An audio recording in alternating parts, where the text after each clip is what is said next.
Hello, it's your girl, Coach Jonique, and this is another taping of Mic Check TV Nashville, and I am here with JC Coach Collins. What's up, beautiful? What's going on? Oh, man, it's a whole bunch going on, and I just got to tell it. Tell it all, because you're like a walking wealth of knowledge that people don't get. I really want to help a lot of people in the music industry and help our community, but it's just like, if you don't see the writing on the wall, you're going to miss it. And right now, the writing's on the wall. We need to wake up before the boat leaves us, you know? You're telling the truth. Yes. We just had the Billboard Awards, which was real interesting. I was like, oh, okay. Yes, the Billboard Awards, people, was a wake-up call. It was a wake-up call because it let us black people know, and the R&B artists and hip-hop artists, that our services are no longer needed. Yeah, but it's not a brown face anymore. It's not. And I mean, if you have the top R&B album, Justin Timberlake, top single, Robin Thicke, and not take away no credit from them. They're great artists. Awesome artists. But how long do we keep on giving passes to these people coming in our community and taking our music? Well, and it's nothing to take away from what they do. And I understand why the music industry is going this route. And a lot of it is because I hate to say it, but they support their own. And if we don't start supporting each other and uplifting our community for our community to start supporting each other, we're not going to have no identity in R&B and hip-hop music in the next 10 years. Yeah, because this is really scarce right about now. Come on, people, let's wake up. We already see Iggy Azalea's coming in from rap.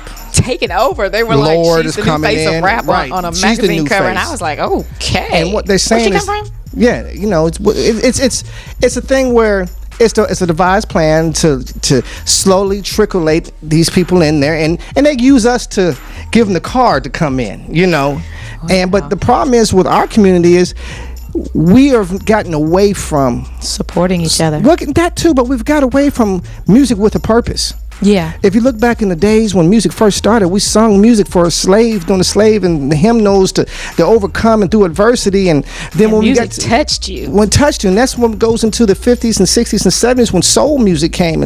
And soul music was about love. Yeah. And now that's on the back burner. Right. Soul music is if you hidden. Look at the thing about the soul music, we wasn't afraid to talk about love, and we wasn't afraid to talk about issues. You think about what Marvin Gaye, wake up everybody, what's going on, save the babies, not talking about the babies born, but the babies out on the street. And he was prophesizing 20, 30 years later about these people killing. But that was in our music. Have you seen anybody step up in our community to say what's going on in Ferguson, what's going on in New York, what's going on? Somebody, that's a song for you. What's going on? I know you telling the truth. A new version of it, but that's just my take on that. Well, but it's the truth though. You just don't catch people talking about it. Right, and that's one of the things I'm trying to. One thing I'm working on. I'm not going to say I'm trying. I'm working on. It's a thing called the Urban Essence Movement, and the Urban Essence Movement is more about empowering us as a socially, economically, and music. If we can empower our community socially, economically, and music, and if we can come back to the place where we have good music, good community, because art imitates life, and life imitates art, and now we're imitating the art that we're doing, and that's why our communities are so deteriorating, and that's why the young kids are going around thinking it's all about I, and it's not. It's about we, because we the one to help you get here, and there's other people that helped us get here. And then just listening to the radio, like, it's very interesting. It's hip hop. It's rap. It's commercialized rap, and going back in the day when they had rap. Go back further in the 70s. You had Pimps, then you had the Black Panthers. Yeah. But you had something to offset the other ones. And then when rappers come along, you had the Big Daddy Kanes, and you had the Tribe Called Quest. You had Malcolm. You had P.E. And you had someone else. You had someone to bounce the negative and positive. Now you just have one or the other and nothing to bounce it off the plate against. Everything sounds alike. And the reason they're doing that is like, we'll put money in artists who's going to degrade, demoralize, destruct the black community because they have nothing to say. And we'll put money into artists, blue-eye artists, who get supported by their community. Because if you know, and I know, and anybody in the music industry know, 85% of the music is being bought by white women. Well, and then we're talking about how much destruction we're doing, and we're not going to support, even though we may like it, because that's how they brainwash us to like a strong beat, melodic it's all sound. based off of off of the sound instead of the content of it. Yeah. And the message is gone. It used to be a message in the music, and the message has been gone for a long time. James Brown said, "I'm black and I'm proud," and now we don't even say anything of that nature. Yeah, and you're really good artists. They're independent, and people don't know about them.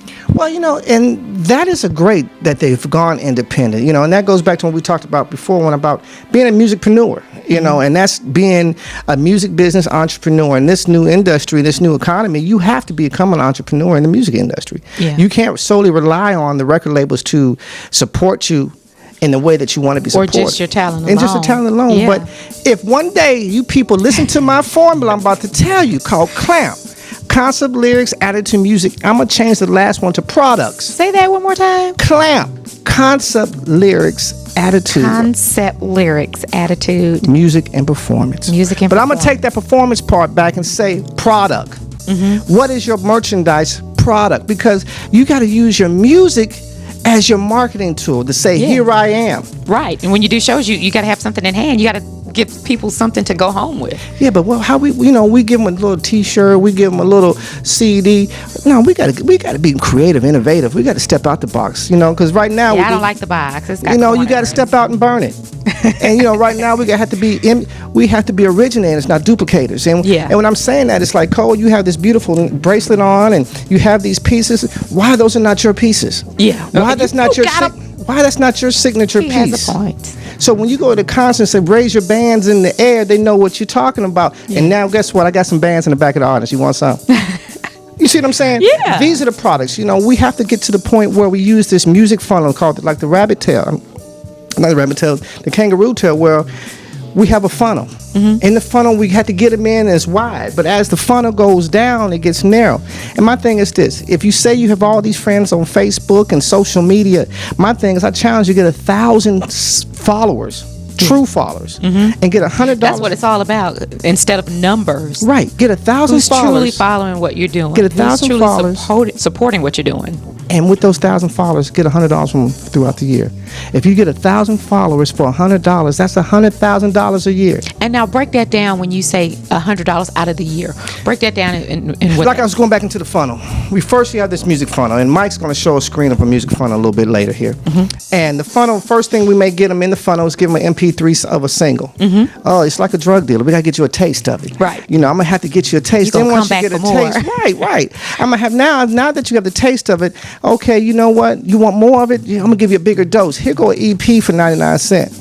Download. Yeah. Now I'm at $1, so I need 99 more dollars from you. Okay, now you feeling this? You feel my message? You feel my movement? Okay, get my T-shirt and rock it when you go to the concert. Now we at $25 or $10 for a T-shirt. Do you know what? I'm not leaving there. I'm gonna have a scully because it's wintertime. I may have a scarf.